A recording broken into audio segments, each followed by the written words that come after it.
The cameras flashed. The crowd froze. And just like that, Hollywood had a new obsession. Two X's, one's the absolute center of a ruthless media storm, standing shoulder to shoulder on a manicured lawn in the Bronx. That's just wild to see. Right. Welcome to Starscope Report.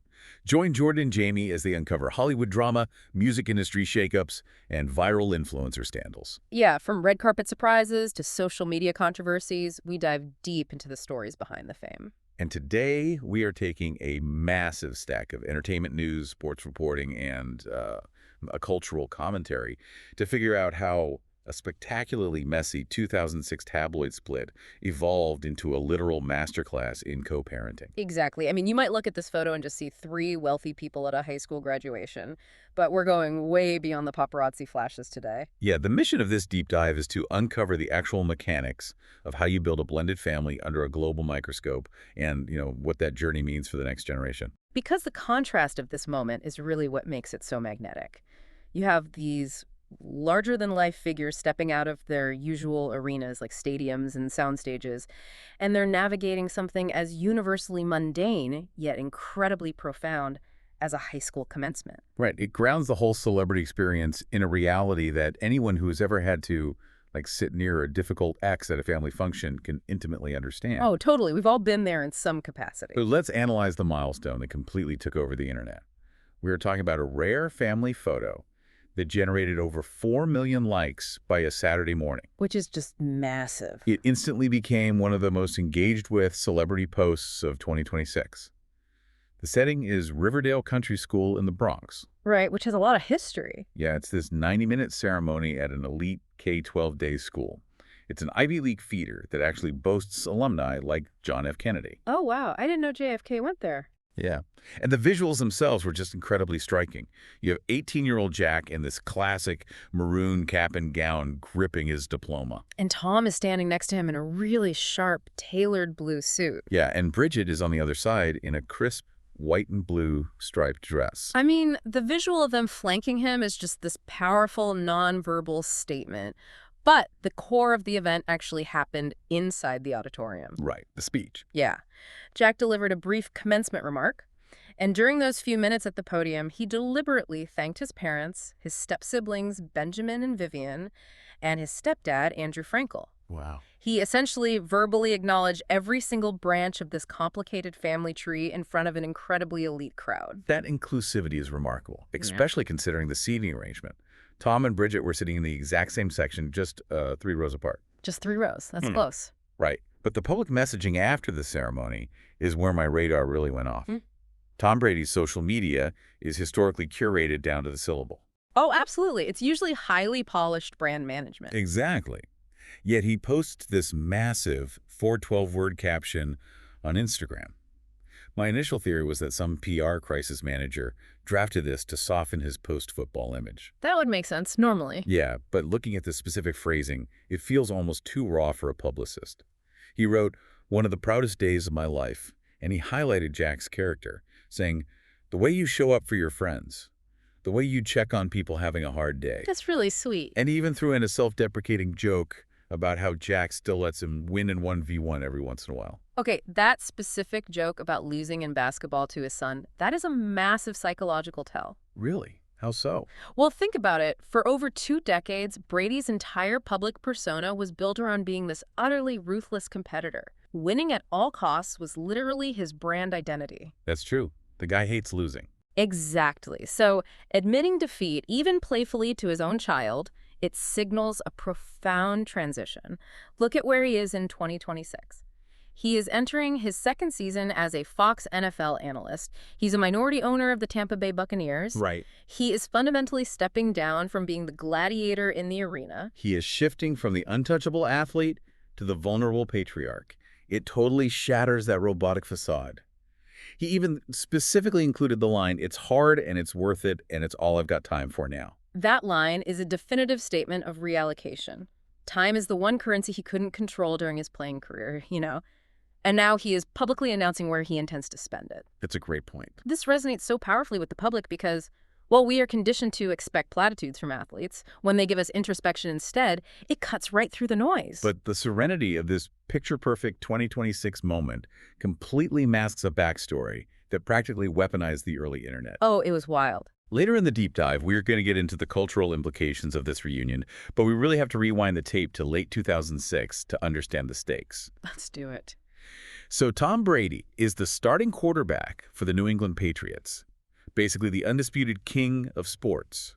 Bridget Moynahan is a highly successful actress who has just been cast in the CBS drama Blue Bloods, Right. and they end their 3-year relationship in December. And initially, the split was framed as your standard, amicable Hollywood separation, just two busy professionals going their separate ways. Until the tabloid grenade detonated. Yeah. 2 months post-breakup, Bridget's representatives confirm she is 3 months pregnant. The timeline on that is just chaotic. So chaotic because by this point, Tom has already moved on publicly and is highly visibly dating supermodel Gisele Bündchen.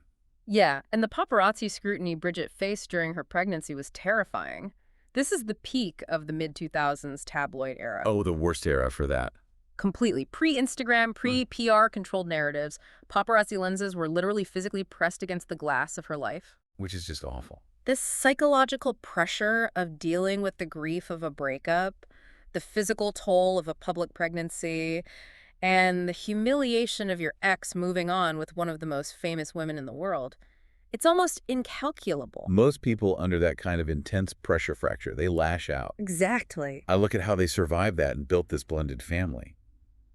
Gisele famously embracing Jack as her quote-unquote bonus child, and then Bridget marrying venture capitalist Andrew Frankel in 2015. Right, building a new life. And she even subtly nodded to Tom on her recent graduation post, tagging it with #WeDidIt and #ProudParents. Which is huge. It is. But I want to push back on the fairy tale narrative that pop culture assigns to them, because human nature is fundamentally messy. Egos get bruised. Resentment festers. Oh, for sure. I don't buy that they just magically became enlightened overnight. It feels less like a fairy tale and more like a high-stakes corporate merger. You don't have to love the other CEO's personality, but you both have to agree on the core product. Right, which in this case is the child's well-being. Exactly. And you have to build a rigid structural framework around that. How do people actually pull off that level of compartmentalization? Well, the clinical reality of what you're describing often starts as parallel parenting. Parallel parenting. Yeah, it's a strategy used in high-conflict situations where the parents minimize contact with each other, but maintain strict routines for the child. Okay, that makes sense. And over time, as the immediate emotional wounds heal, it can evolve into true co-parenting. Bridget has spoken about making a conscious, deliberate decision to prioritize raising a child together over nursing her own grievances. Wow. That requires a brutal suppression of ego. You have to actively choose to view your former partner not as the person who hurt you, but exclusively as your child's parent. It's the ultimate exercise in emotional discipline. Gisele stepping into that dynamic is equally complex. She actually acknowledged in a 2018 interview that the beginning wasn't ideal, which is a massive understatement. Definitely an understatement. But she chose to embrace her role without trying to replace Bridget. It demanded intense communication across different cities, different time zones, and different relationships. The adults in the room had to repeatedly choose the long-term health of the child over their own short-term desire to win an argument or, control a narrative. And hey, if you are fascinated by how high-profile figures navigate the raw, chaotic side of human drama behind the headlines, make sure you're subscribed to our deep dives. Yes, hit subscribe. We've got even crazier stories ahead, and understanding the psychology behind these moments really changes how you view everything in the news. So looking closely at the parents is necessary context, but the center of gravity in this dynamic is the child himself. The way they raised Jack is the ultimate proof of whether their strategy actually worked. Let's talk about the kid caught in the middle of this. John Edward Thomas Moynahan. The name alone is a structural compromise. Oh, absolutely. Bridget gave him her last name, Moynahan, which was common practice for unmarried parents at the time of birth, but she honored Tom with his middle names, Edward and Thomas. It established a physical marker of unity from day one. He carries the legacy of both bloodlines in his legal identity. And he clearly carries the genetic legacy, too. Jack is 18 years old, stands 6'1", and is a phenomenal athlete in his own right. He plays both quarterback and free safety for his high school team. Yeah, he's got the talent. He even served as a ball boy for the Tampa Bay Buccaneers back in 2021 when Tom was leading that franchise. Tom has practically glowed on his podcasts, talking about Jack's hand-eye coordination, even claiming Jack moves better than Tom did at that same age. I mean, when the greatest quarterback of all time publicly evaluates your mechanics and gives you a superior grade, the expectations inevitably skyrocket. Which leads to the detail in the sources that I find genuinely baffling. Oh, I know where you're going with this. Jack is spending his post-graduation summer in Costa Rica, and then in September, he is heading to college. He is attending the University of Michigan. Yep. He is literally going to play the exact same position, quarterback, at the exact same university where his father became a legendary NFL draft prospect. It's wild. I really have to challenge the parenting logic here. Letting your kid walk directly into that specific shadow, wearing the same colors on the same field, seems like setting him up for an impossible psychological burden. How does any teenager survive that level of comparison? The risk of him being crushed by the weight of the Brady legacy at Michigan is massive. But the mitigation strategy his parents have deployed is what makes this a fascinating case study in modern child rearing. What are they doing? They have engineered an incredibly tight protective bubble around him, primarily by keeping him completely off the grid. Wait, it's almost impossible to keep a teenager off social media in 2026. Yeah. How are they enforcing that? They don't just enforce rules, they curate his environment. By shielding him from public social media accounts, they cut off the oxygen to the comparison engine. Oh, I see. Yeah, Jack isn't spending his evenings reading thousands of comments comparing his high school highlight reel to his father's Super Bowl tape. He is allowed to fail, to experiment, and to grow without an audience crowdsourcing opinions on his development. That's brilliant. But the career sacrifices required to maintain that environment are staggering. Look at Bridget. After 14 highly lucrative, incredibly stable seasons starring on Blue Bloods, she is stepping back from acting right now. Which is a huge deal in Hollywood. Huge. She is giving up prime Hollywood real estate specifically to focus on Jack's transition into adulthood. Relinquishing that level of professional momentum to prioritize a teenager's emotional security during a critical life window is the ultimate execution of the child-centric philosophy we discussed regarding their 2006 split. They really practice what they preach. Exactly. They aren't just talking about putting him first, they are restructuring their professional lives to prove it. And they are aggressively fostering his identity outside the hash marks. Bridget has shared details about how they bond over music. She introduces him to older bands like the Red Hot Chili Peppers, and he curates new artists for her. I love that. They attend the U.S. Open together. The goal seems to be ensuring that when Jack looks in the mirror, he doesn't just see Tom Brady's replacement. He sees a kid who loves alt-rock, enjoys tennis with his mom, and just happens to have a cannon for a right arm. Providing him with a multi-dimensional sense of self is really the only armor that will protect him when he steps onto the campus in Ann Arbor. They are giving him the tools to author his own narrative, even if the setting of his story is identical to his father's. All of this microscopic analysis of their family dynamic is compelling, but the reason we are doing this deep dive is to understand why the culture at large cares so much. Let's zoom out and look at the macro landscape of June 2026. It was a busy week. An exceptionally loud week in entertainment. Taylor Swift was making massive waves, getting inducted into the Songwriters Hall of Fame. She literally handed Steven Spielberg her phone to film her dancing with Travis Kelce. Which is just a masterfully orchestrated, undeniably viral moment. Right. A moment designed in a laboratory to generate maximum internet engagement. You also had Tom Hanks dropping viral, highly produced marriage advice at the red carpet premiere of Toy Story 5. Yeah, these are titans of industry executing flawless public relations maneuvers. Yet, amidst all of that multi-million-dollar glitz, a slightly blurry photo of a blended family standing on grass in the Bronx dominated global engagement. 4 million likes. It eclipsed Hollywood royalty. Why did this specific image win the week? It reveals a profound shift in consumer appetite. We have reached a saturation point with curated perfection. The Swift Gala, the Hanks red carpet, those are spectacular performances, but the audience intrinsically knows they are performances. We can see the strengths.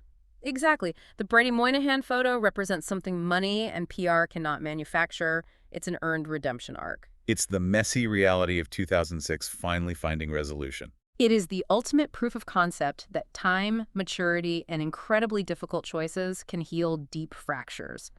In a media environment that monetizes cynicism and conflict, people are starved for evidence that fractured systems can be repaired. So true. The narrative shifting from scandal to synergy isn't just a celebrity story, it's a psychological relief for the audience. Think about your own life as you listen to this. You are likely dealing with your own complex family tree, navigating brutal workplace politics, or managing relationships that ended with bad blood. We all have our own version of a tabloid grenade that went off in our lives. Yeah, we all do. If two people living under a global microscope, dealing with paparazzi, massive wealth, and the inherent ego of being at the top of their respective industries, can put their differences completely aside to sit 3 rows apart and cheer for a teenager, it sets a stark baseline for the rest of us. It really does. It forces you to ask yourself if you can navigate your own messy situations with a fraction of that grace. It strips away the armor of celebrity and exposes the fundamental human experience. They are no longer a Super Bowl champion and a television star. They are just two parents trying to ensure they didn't mess up their kid. Which brings us to the final thread of the story. I want to look again at that specific line from Tom's tribute to his son. What makes me happiest is knowing who you are when no one is watching. Uttering that phrase, when your entire existence has been defined by millions of people analyzing your every movement, carries immense weight. It really is a fascinating paradox. So as you wrap up this deep dive, consider this. We live in a culture that demands we monetize every single milestone. We broadcast our relationships, our promotions, our graduations. We measure the quality of our lives by the engagement metrics of our announcements. We're all guilty of it. But maybe in an era where an 18-year-old's graduation organically generates 4 million engagements, the ultimate luxury isn't virality. Maybe the true status symbol of 2026 isn't what you can successfully project to the world.